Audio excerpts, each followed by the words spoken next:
Hello and welcome to another POV motoring video. I'm Andrew and today's subject is the 2024 Mercedes-Benz CLA250. And I just wanted to give you a quick kind of final thoughts with this. I've only had it for a couple of hours, but just wanted to give you a couple quick thoughts on what I've discovered with this vehicle in the time that I've had it. Overall looks, I think it looks pretty darn good. This is a subcompact for Mercedes-Benz. This is their entry-level vehicle. And yeah, like I said initially, overall looks are pretty darn good. Let's jump in the trunk real quick here.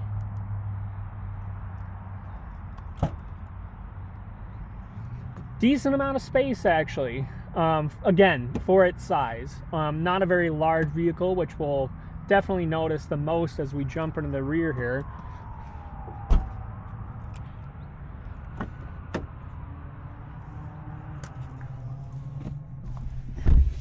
Now, I'm 5'8", and, well, sitting behind myself, I should say, you can see with the passenger seat, the way it's set up right now, I definitely wouldn't be able to fit back there. But sitting behind myself, I've got decent leg room. Headroom, it's okay, but it does feel fairly claustrophobic back here.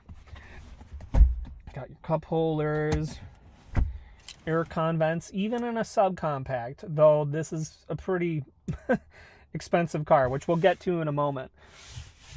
Overall materials are nice. This gray and black leather was a added option that I believe was about $1,400. We'll go over that in a moment here. Let's jump up front.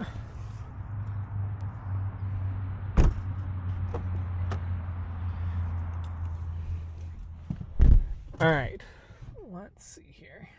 Start her up. Get the exhaust note for you.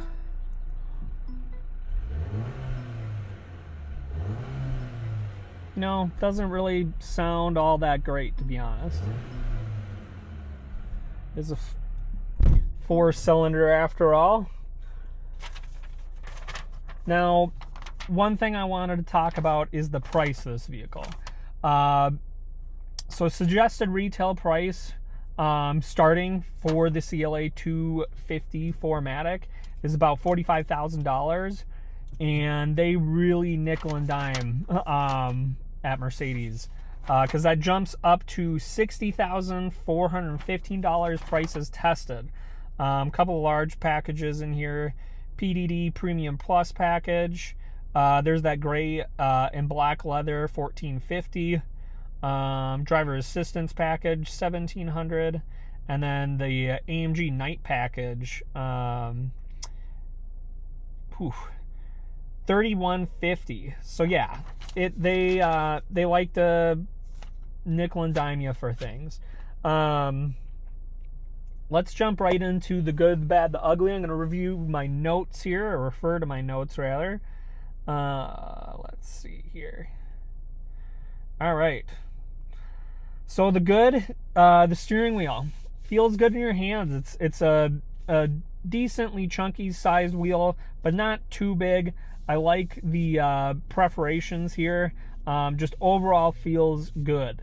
We'll get back to the steering wheel in a moment here in one of the other categories. MPG for the power.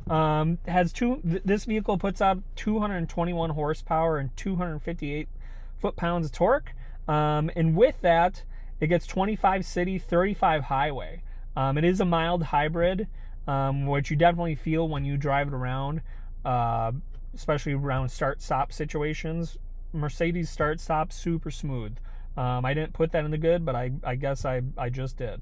And yeah, fun to drive. I had in the canyons earlier today, and it was fun. One thing I will note, and I would put this in the bad category, is when using the paddle shifters, even in sport mode, it would shift for me, which I found frustrating, because as I'm driving along, you know, and it would shift a little, well, it would shift earlier than I'd want to.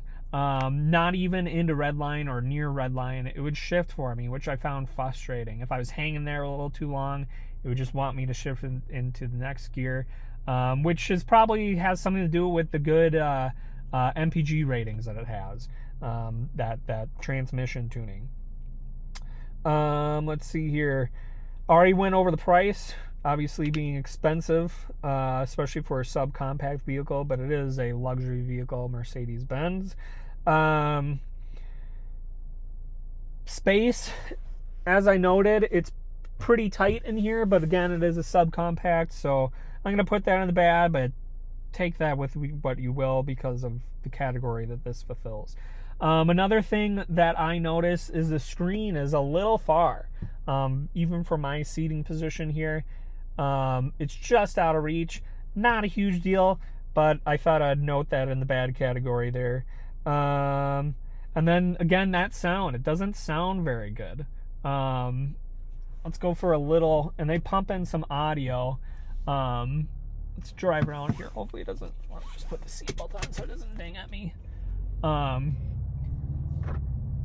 Now this is probably pumped in audio. I'm not totally sure, or a mix of both, but it does sound a bit like a WRX, which, I mean, for this price point and for being a Mercedes-Benz, I don't think it sounds that good.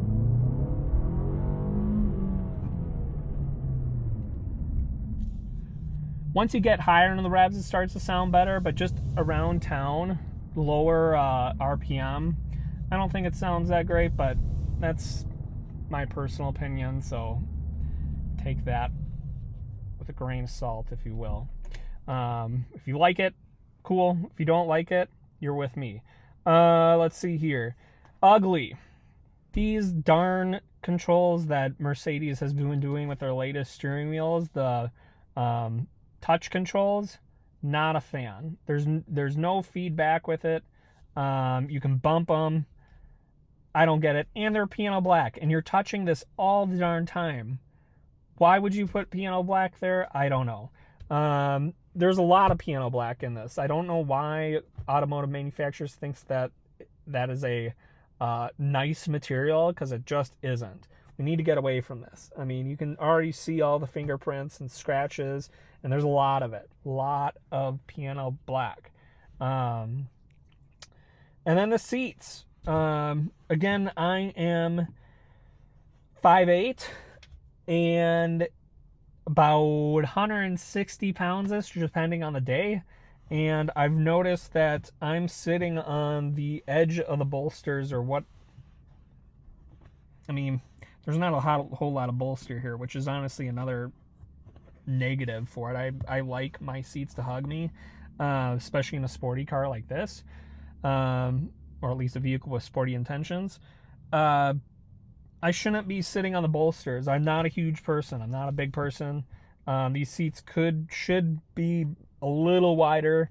I don't know. And they're not all that comfortable, to be perfectly honest. They got fixed headrests, so you can't adjust these at all. Yeah, so that's kind of a knock for me. That's my short summary of my short time in the CLA.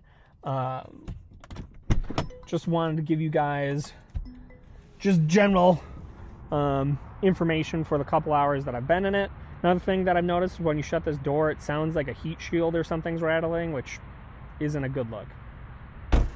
Yeah, I don't know if that picked up on audio or not, but yes. So those are my final thoughts on the 2024 CLA.